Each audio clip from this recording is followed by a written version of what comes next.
Assalamualaikum warahmatullahi wabarakatuh. Waalaikumsalam warahmatullahi wabarakatuh. Terima kasih. Gimana kabarnya anak-anak di pagi hari ini? Masih semangat? Semangat, semangat, semangat. Terima kasih. Tentunya dengan pelajaran mereka ya hari ini masih ingat tugasnya Ibu beri 1 minggu yang lalu di hari Selasa yang kemarin.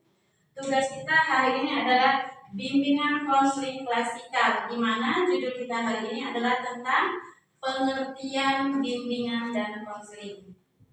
Sudah pernah belajar atau bisa mencari pengertiannya apa dari rumah? Sudah ada yang belum? Terima kasih. Untuk selanjutnya sebelum kita melanjutkan ke topik utama atau ke judul materi tadi, alangkah baiknya kita sebelum memulai kita berdoa terlebih dahulu ya. Ibu minta tolong dipandu ketua kelas kepada Reni, ayo Ren, dipandu doa. Semua siap, berdoa mulai. Bismillahirrahmanirrahim. Raditu billahi rabbal wa bil islami dina wa bil muhammadin nabiyya wa rasulah. Rabbi zidni ilman warzuqni fahman. Amin ya rabbal alamin. Beri salam pada ibu guru. Assalamualaikum warahmatullahi wabarakatuh. Waalaikumsalam warahmatullahi wabarakatuh. Selanjutnya Ibu absen terlebih dahulu ya. Sebelum Ibu memulai absen, gimana hari ini? Hadir semua insya Allah ya. Hadir semua ya, tanpa ada yang alpa ataupun izin dan sakit ya. Dari sini Sinta hadir, Randy, Bunga, Leni, Nando, apa ya namanya, Selfie, Diana, Lucy hadir, Tania, Dinda hadir, Lovita hadir, sama Marsha hadir semua lah ya. Alhamdulillah, terima kasih. Absen Ibu sudah. Selanjutnya kita ada ice breaking. Ice breaking kita itu sebelum Ibu arahkan, Ibu minta tolong satu orang yang membantu Ibu ke depan, membantu ya. Ayo silakan bantu Ibu. Ice breaking kita itu kita menyanyikan Topi Saya Bunda, tapi kalimat topinya tidak disebut ya. Gimana, siap? Siap. Kalau siap dimulai yuk. 1, 2, 3. Saya Bunda, Bunda, saya kalau tidak Bunda itu bukan saya. Fokus ya. Alhamdulillah, terima kasih. Kita langsung saja ya ke bahasan kita, materi kita dengan judul pengertian bimbingan konseling ya. Kalian sudah tahu dari dua kalimat itu, bimbingan dan konseling, sudah sering didengarkan bahkan disebut ya. Dalam bimbingan konseling klasikal ini tentunya materi kita tentang bimbingan konseling. Apa sih pengertian bimbingan dan konseling menurut kalian yang kalian ketahui? Tidak usah takut, silakan disampaikan saja. Biar Ibu yang memilih, oh benar, apa kurang pas, apa sangat benar. Apa sih yang kalian ketahui pengertian bimbingan? Bimbingan itu apa? Menurut kalian sendiri-sendiri, bahasa kalian, ayo. Serentak juga boleh atau satu-satu. Bimbingan itu arahan, ya. Benar, bisa dikatakan ya. Ada lagi, apa sih bimbingan? Membimbing seseorang. Membimbing seseorang. Benar. Ada lagi yang sangat benar atau orang lain katanya ada banyak lah namanya. Siapa? Bimbingan itu apa? Sudah yang menjawab? Bimbingan itu adalah bentuk layanan guru BK. Guru BK itu disebut juga konselor ya, kepada siswa atau peserta didik. Peserta didik itu disebutnya kalau dalam bahasa BK itu konseling. Artinya bimbingan itu apa? Proses layanan. Gitu. Kemudian ketika konseling, kalimat konseling, ada yang tahu nggak konseling? Konseling itu apa? Konsultasi. Ya, prakteknya ya. Ketika sudah terjadi antara dua orang, konseling dan konselor bertatap muka, terjadilah konseling. Itulah yang disebutnya konseling. Artinya bimbingan konseling itu sudah jelas. Bimbingan itu adalah layanan kepada seseorang, mau anak kecil ya kan, mau anak remaja, anak sekolah, mau orang dewasa sekalipun, maksud ibu, bahkan masyarakat di tempat tinggal sekalipun.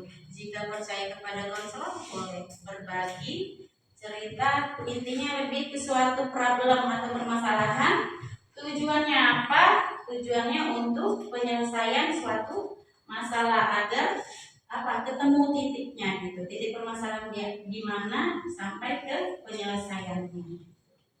Kita kembali ke materi ya, seputar pengertian bimbingan dan konseling. Kira-kira ada yang masih mau ditanyakan nggak? Sudah jelas apa belum?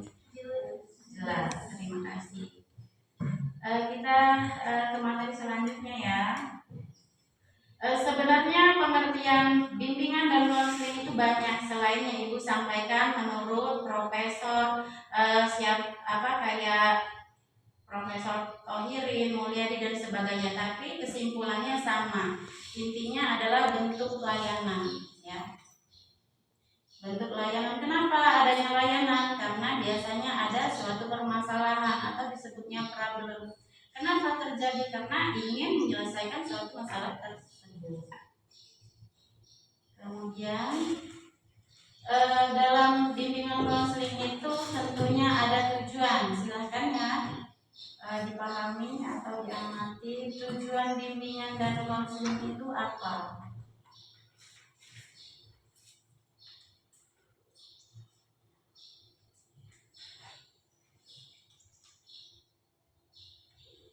Tujuan bimbingan dan konseling itu secara umum adalah membantu individu mengembangkan diri secara optimal sesuai dengan tahap perkembangan dan keterbatasan yang dimiliki individu tersebut ya.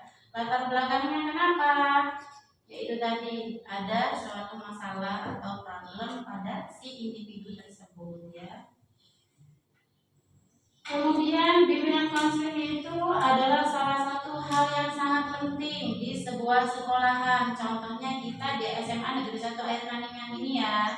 Seumpamanya lebih siswanya itu biasanya banyaknya ke problem atau permasalahan pribadi, permasalahan sendiri.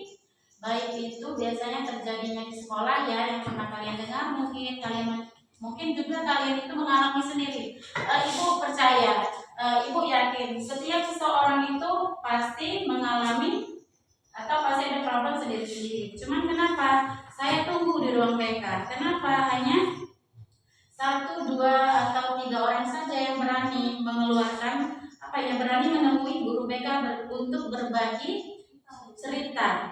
Nanti kita cari juga kenapa sih ya, nggak semua siswa yang mengalami masalah baik di sekolah ataupun di rumah itu nggak berani berbagi cerita. Itu kenapa alasannya? Satu ya, PR kita bersama ya, PR Ananda sekalian dan ibu juga ya. Kemudian materi selanjutnya. Selain itu, bimbingan dan konseling di sekolah juga memiliki tujuan lain. Ada berapa tujuannya? Pertama, tujuannya ada yang bisa? Pertama, membantu siswa mengembangkan seluruh potensi seoptimal mungkin. Itu lebih ke arah yang positif ya, potensi yang baik. Maksudnya kayak lebih kemampuannya atau skillnya atau kecerdasannya, baik kecerdasan secara IQ maupun spiritualnya juga atau secara emosionalnya juga. Kemudian yang kedua, mengatasi kesulitan dalam memahami dirinya sendiri. Artinya seperti ini. Kalau kaitannya dengan yang kedua, berarti kita harus introspeksi diri. Sudah belum kita masing-masing dari ibu dan kalian sendiri sudah pernah menilai diri sendiri belum? Siapakah saya? Kenapa saya bisa seperti ini seumpamanya? Kenapa seumpamanya saya sering terlambat? Kenapa sih saya bisa sering terlambat? Contohnya ya yang disebutkan. Dan juga seumpamanya kita banyak alfa, kenapa sih saya ini alfanya banyak? Pernah nggak menilai untuk diri sendiri kurang lebih seperti itu? Ataukah bolos sekalian? Atau izinnya banyak? Kenapa sih kok saya sering izin gitu? Pernah nggak menilai diri sendiri seperti itu? Sudah atau belum? Sudah. Ada yang belum? Ada. Kalau yang belum berarti ayo silakan ambil pulpenmu, nanti ketika pulang di rumah siapkan kertas kosong, tanya sama diri sendiri, jawab juga. Nanti ketika kalian kok begini, boleh temuin ibu besok di ruang BK. Tentunya BK itu mungkin kalian nanti pemahaman kalian nggak usah lah nemuin BK, cerita juga nanti dibocorkan kemana-mana ceritanya, enggak. Nah, karena di dalam BK itu kita itu punya azas, ada 3 azas, nanti kita bahas ya. Kita lanjut ke berikutnya. Tujuan BK itu selain yang kedua tadi, yang ketiga mengatasi kesulitan dalam memahami lingkungan di sekitar siswa, mengikuti lingkungan sekolah, di dalam keluarga, ataupun di pekerjaan, sosial, ekonomi, dan kebudayaan. Artinya BK itu sebenarnya 2 ya, nanti kita bahas lagi. BK itu memang lebih cenderungnya mengatasi suatu permasalahan. Permasalahan itu apa? Tergantung pada konseli atau siswa atau peserta didik yang mengalami, yang ingin menemui BK ketika pelayanan BK itu, maksudnya pelayanan BK itu kan open ya, setiap hari. Selama di ruang BK ada guru BK, silakan yang mana mau berbagi cerita masalahnya pribadi seperti yang dikatakan di pengertian tadi, mau pribadi, masalah dalam keluarga, di lingkungan rumah, di lingkungan sekolah pun, dan di lingkungan sosial lainnya ya. Kemudian yang keempat, BK itu atau bimbingan konseling itu mengatasi kesulitan dalam mengidentifikasi dan memecahkan masalah, maksudnya ya. Memecahkan masalah yang sedang dialami peserta didik atau individu, atau juga disebutnya siswa atau konseli kalau dalam bahasa bimbingan konselingnya ya. Kemudian yang ketiga, bimbingan konseling itu mengatasi kesulitan siswa dalam menyalurkan kemampuan, minat, dan bakatnya peserta didik dalam bidang pendidikan ataupun pekerjaan. Kemudian yang berikutnya, bimbingan konseling itu memperoleh bantuan secara tepat dari pihak-pihak di luar sekolah untuk mengatasi kesulitan yang sedang dihadapi individu tersebut atau siswa tersebut atau peserta didik tersebut, bahkan terakhirnya disebut konseli ya. Kemudian yang terakhir, fungsi bimbingan dan konseling itu banyak. Artinya banyak itu dalam artian enggak hanya untuk anak sekolah, sekalian pun untuk orang umum atau masyarakat umum ya. Kemudian materi berikutnya, adapun fungsi bimbingan dan konseling di sekolah itu ada kurang lebih ada 5. Salah satunya pertama fungsi pemahaman, yang kedua fungsi pencegahan, pengembangan, 4 fungsi pengentasan, 5 fungsi penyaluran dan adaptasi ya. Nah, kita kembali ke yang pertama, apa sih yang dimaksud dengan fungsi pemahaman? Ketika contoh di ruang BK itu ada peserta didik yang ingin menemui guru BK juga disebutnya, selain guru BK disebut konselor ya. Yang pertama fungsi pemahaman. Contoh kecil, seumpamanya siswa tersebut, tapi dalam bahasa ya, seumpamanya siswa punya masalah apa? Contohnya masalah dalam keluarga. Dalam tanda kutip judulnya apa? Seumpamanya broken home ya. Seumpama ini ya, nah, jangan digaris bawahi, benar ya. Artinya kita kembali ke materi. Siswa tersebut harus memahami dari dirinya sendiri. Siapa sih saya, bukan berarti siapa nama saya sudah jelas. Contoh kayak ibu, nama saya Fajaria. Artinya kalau saya siswa, siapa sih saya? Seumpamanya saya namanya Sally seumpamanya. Oh iya, saya ini adalah anak pertama dari 3 bersaudara. Artinya ketika ada bimbingan konseling di sana, si konseling tidak boleh menceritakan kepada konselor atau guru BK itu separuh-separuh, harus real semuanya, dari hal kejadian terkecil bahkan yang terbesar. Artinya harus diceritakan semua secara real, komplit. Tujuannya apa? Supaya masalah yang diceritakan kepada konselor atau guru BK itu bisa ketemu penyelesaiannya atau cara solusinya itu apa, bisa ketemu. Kemudian biar ketemu juga penyebabnya apa, gitu ya. Sudah jelas ya. Kemudian kembali yang kedua, dalam bimbingan konseling itu ada berapa, yang kedua tadi pencegahan. Bagaimana pencegahannya? Pencegahannya itu lebih ke arah ketika kasus yang diceritakan itu tidak terulang kembali, bahkan diusahakan, artinya sampai siswa tersebut lulus di SMA ini pun kalau bisa tidak terjadi masalah hal tersebut diulang. Kemudian yang ketiga, fungsi pengembangan. Tujuannya apa sih? Fungsi pengembangan adalah upaya guru BK atau konselor dalam menciptakan lingkungan belajar yang kondusif. Tujuannya apa? Biar siswa itu enak belajar, semangat, dan nyaman ya. Kemudian yang keempat itu apa?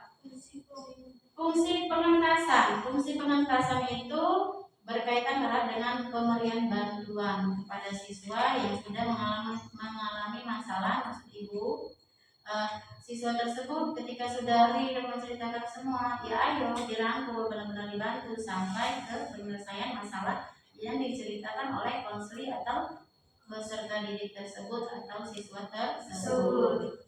Kemudian yang kelima, penyaluran dan adaptasi. Fungsi penyaluran dan adaptasi itu artinya siswa itu kita kasih arahan, kita cari solusi, kita buatkan rumusnya. Agar apa? Agar pencapaian penyelesaian masalah tersebut itu siswa itu bisa menjalin dengan baik gitu ya, tidak mengalami kesulitan sampai penyelesaiannya itu benar-benar selesai ya, itu. Kemudian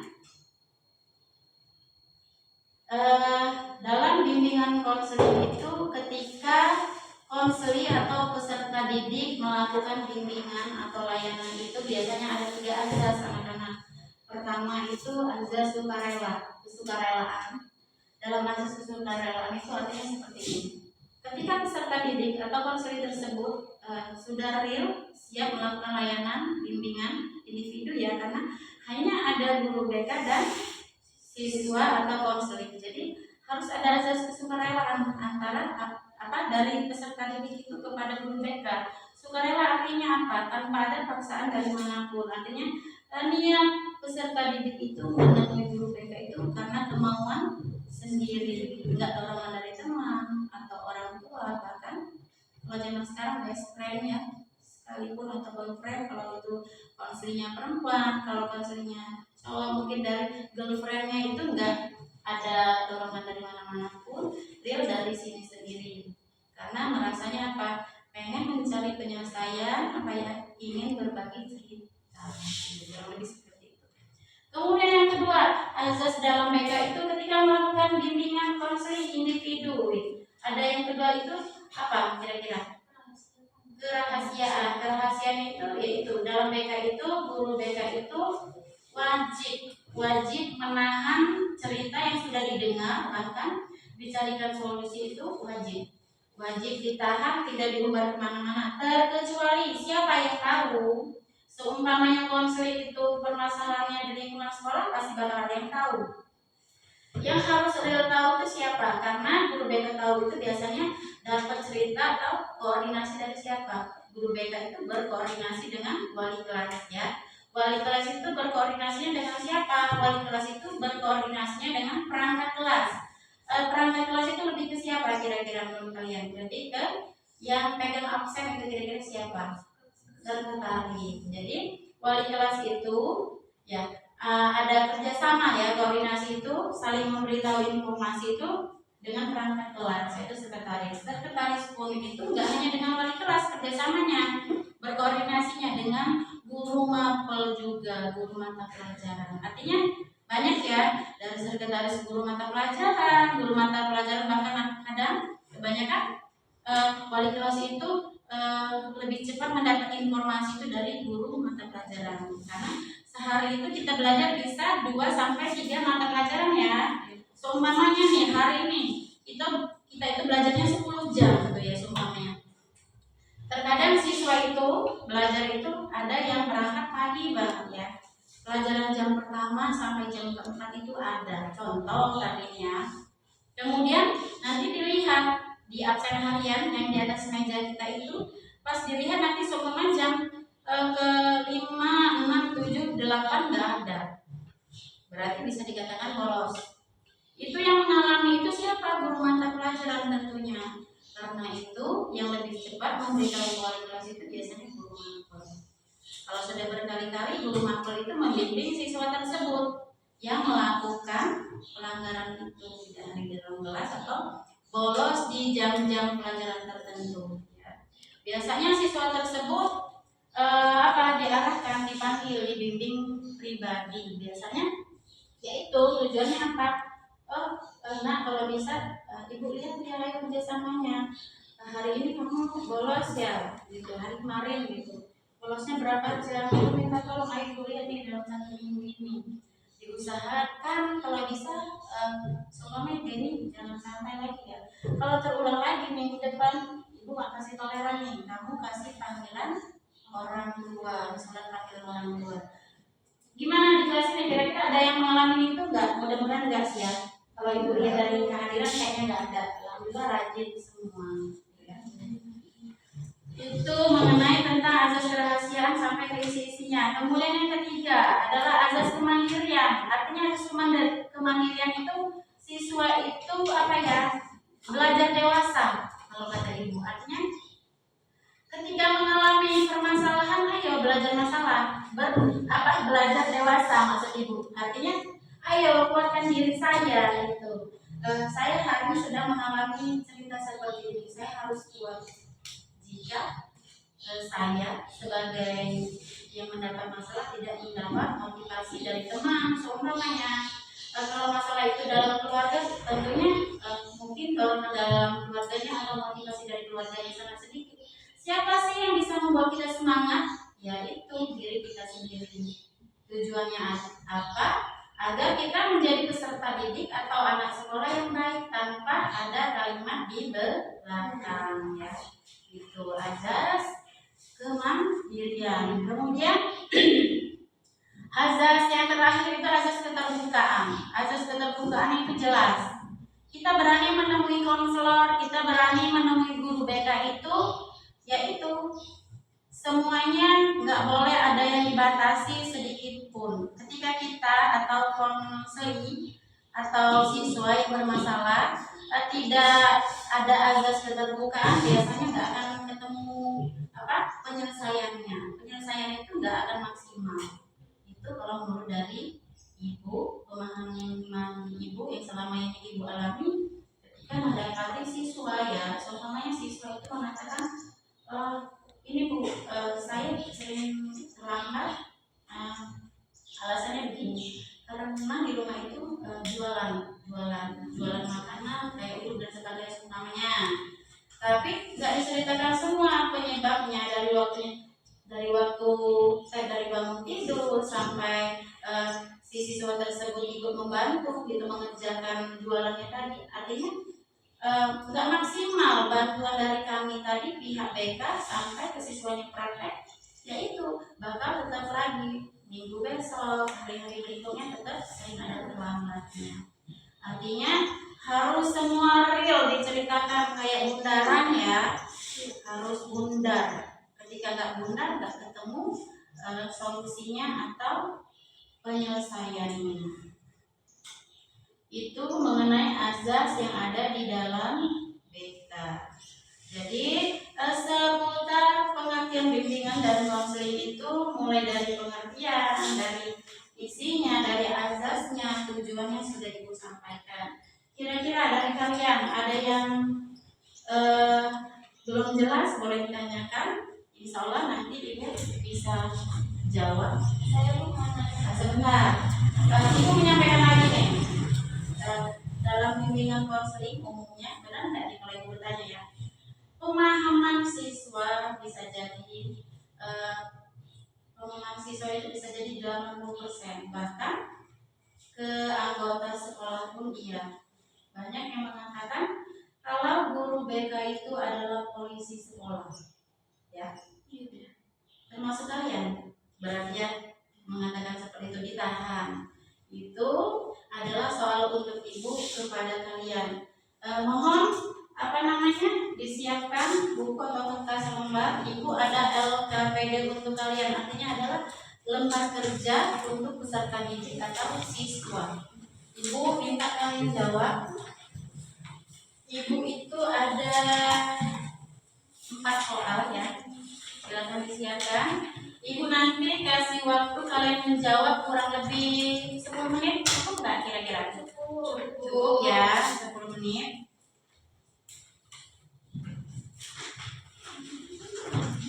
Kalau sudah siap, soal yang pertama. Judul kita hari ini mengenai pengertian bimbingan dan konseling ya. Seberapa menarikkah menurut kalian tema kita hari ini, anak-anak? Kemudian apa sih manfaat baiknya buat diri kalian?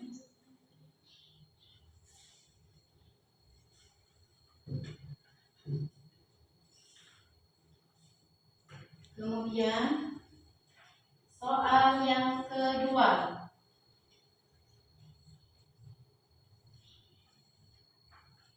apakah guru BK itu hanya menangani siswa yang bermasalah saja? Diulang ya. Apakah guru BK itu hanya menangani siswa yang bermasalah saja?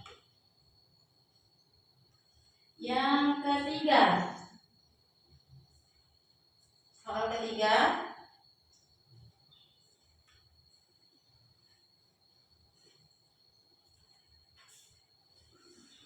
apa boleh atau kenapa?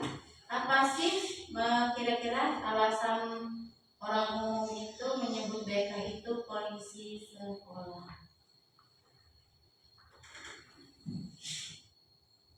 Kenapa orang umum, bahkan mungkin diri kita sekalipun, menilai guru bimbingan konseling itu adalah polisi sekolah?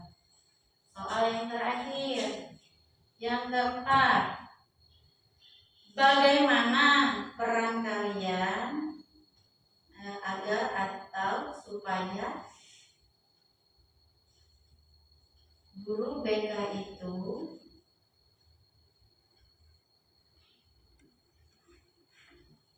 tidak hanya mengatasi siswa yang bermasalah? Ayo, cukup ya, soalnya sudah Ibu sampaikan, silakan dikerjakan. Ada waktu sudah 9 menit atau 8 menit yang terpakai. Nanti Ibu bertanya ke kalian, kalau sudah dijawab, pas nggak jawaban kalian? Kita tambahkan, kita bahas bersama.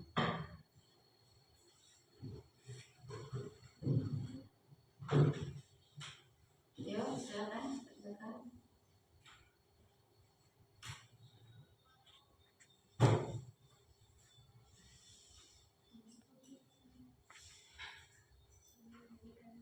Kenapa Ibu menyampaikan pengertian bimbingan dan konseling itu di dalam kelas atau bimbingan klasikal ya hari ini? Yaitu tujuannya biar pahamnya serentak, nggak bertanya di luar kantor mungkin ya. di ruang guru mungkin bisa terjadi, karena ini adalah bagian dari materi BK. Jadi harus disampaikan secara bersama, secara bareng-bareng, atau disebutnya secara klasikal ya.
Ada yang sudah selesai? Boleh, ya, silakan.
Sudah? Sudah. Dari yang kalian jawab itu, Ibu ingin bertanya kepada soal yang pertama itu kepada Nanda Balkis. Seberapa menarik materi atau tema kita hari ini menurut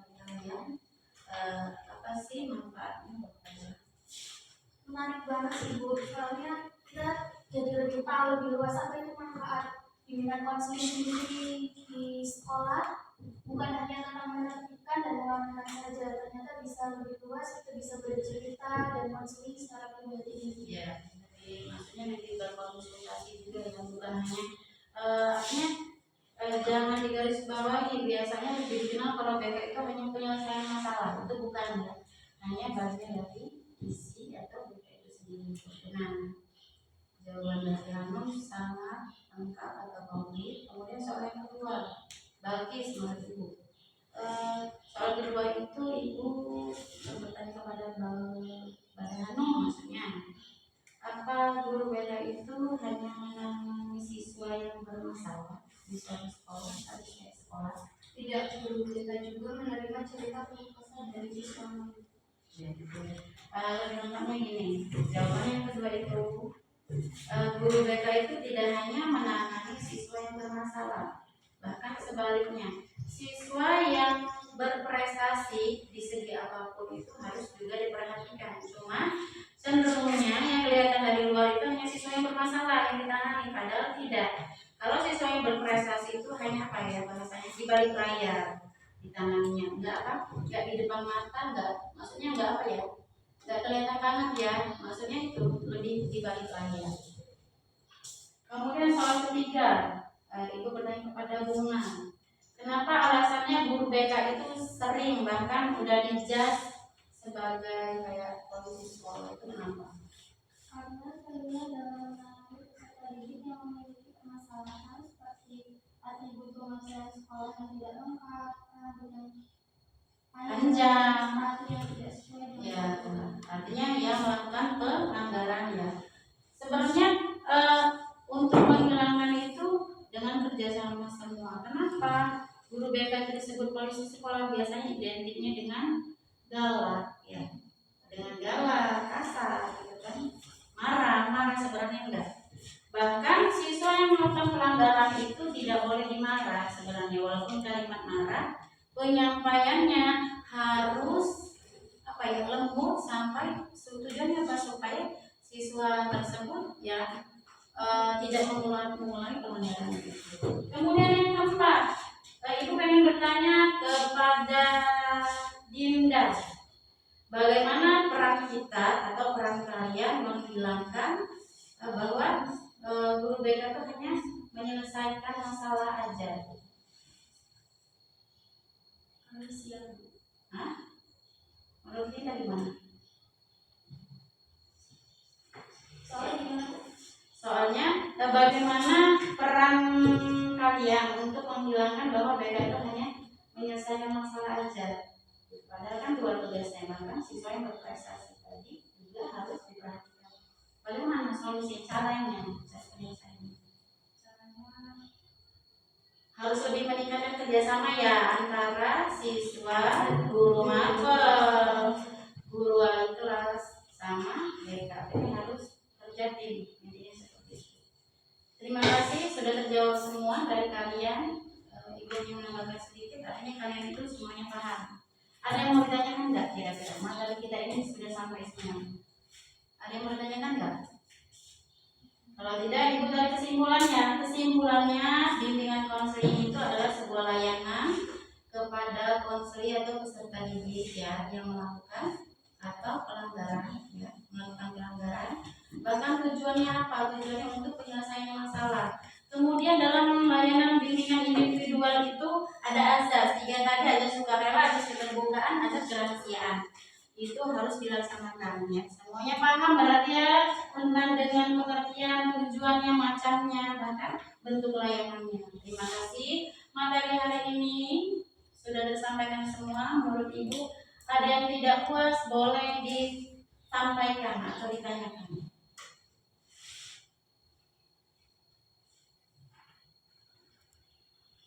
Selain di materi, ada yang mau ditanyakan nggak? Yang Ibu sampaikan mungkin kalian mengalami apa gitu seputar kaitannya dengan konseling gitu. Bahkan permasalahan pribadi tentang apa kalian sama boyfriend, girlfriend kalian boleh gitu berbagi cerita dengan guru BK ya. Ya. kan misalkan guru BK kan buat konseling sebagainya ya Bu. Ya, Itu kita tuh ada keinginan konseling tapi kita nggak berani, itu gimana sih Bu caranya buat menjaga diri? maksudnya gimana caranya untuk meyakinkan diri agar sampai ke pintunya BK seperti itu. Ya, tidak hanya menahan gitu. Ketika ada permasalahan tidak hanya menahan sendiri. Tidak mau langsung, kita itu harus punya teman yang dipercaya di dalam kelas itu. Teman akrab satu aja minimal ya. Di dalam kelas kita sendiri ataupun di luar kelas kita sendiri. Kita kelasnya sebelah, kakak kelas boleh. Itu wajib punya. Tujuannya apa? Karena manusia itu tidak bisa lepas dari permasalahan kalau menurut ibu, ya kan? Karena itu, karena apa? Karena kita itu makhluk sosial, soalnya tidak bisa semuanya apa-apa sendiri tanpa bantuan orang lain. Ya justru itu masih ada yang belum punya teman dekat nggak kira-kira? Kalau belum cari, mulai yang ibu sampaikan cari. Kira-kira siapa? Biasanya itu yang bisa jadi teman akrab biasanya nggak jauh beda, prinsipnya sama kita. Ya. Tuh. 11-12 ya bahasanya ya. Tapi nggak bisa juga kayak itu 11-12 seperti itu. Kalau kita pemarah biasanya berdekatan menjadi akrab sama teman yang sabar. Karena kita pemarah temannya sabar, artinya teman itu bisa mengadarkan kita, jadi cocok kita biasanya. Kalau sama-sama punya teman marah, biasanya berantem terus. Ada lagi yang mau ditanyakan?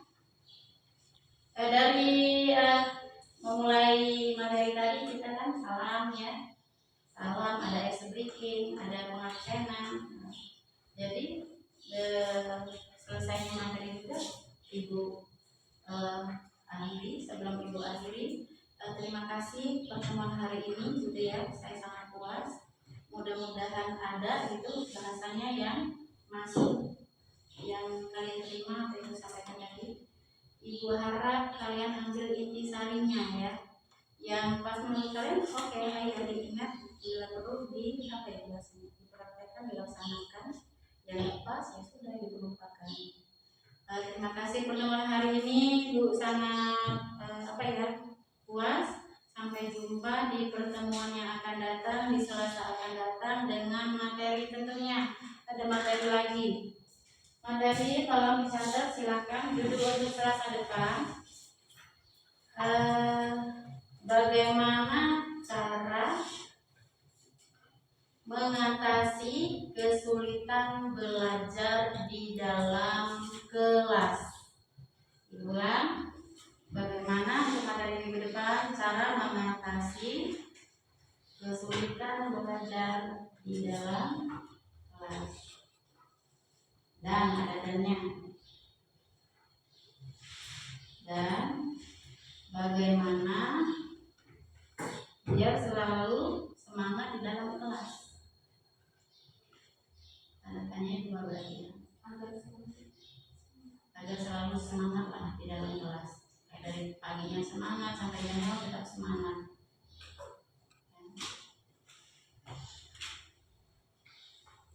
Sudah.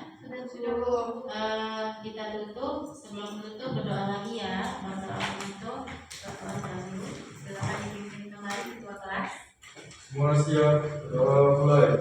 Bismillahirrahmanirrahim. Wal asri innal insana lafi khusri illa allazina amanu wa amilus solihati wa tawasaw bil haqqi wa tawasaw bis sabri. Sadaqallahul azim. Beri salam pada ibu guru. Assalamualaikum warahmatullahi wabarakatuh. Waalaikumsalam warahmatullahi wabarakatuh. Tetap seperti ini ya, nggak ada yang apa ini sakit, ayo semangat.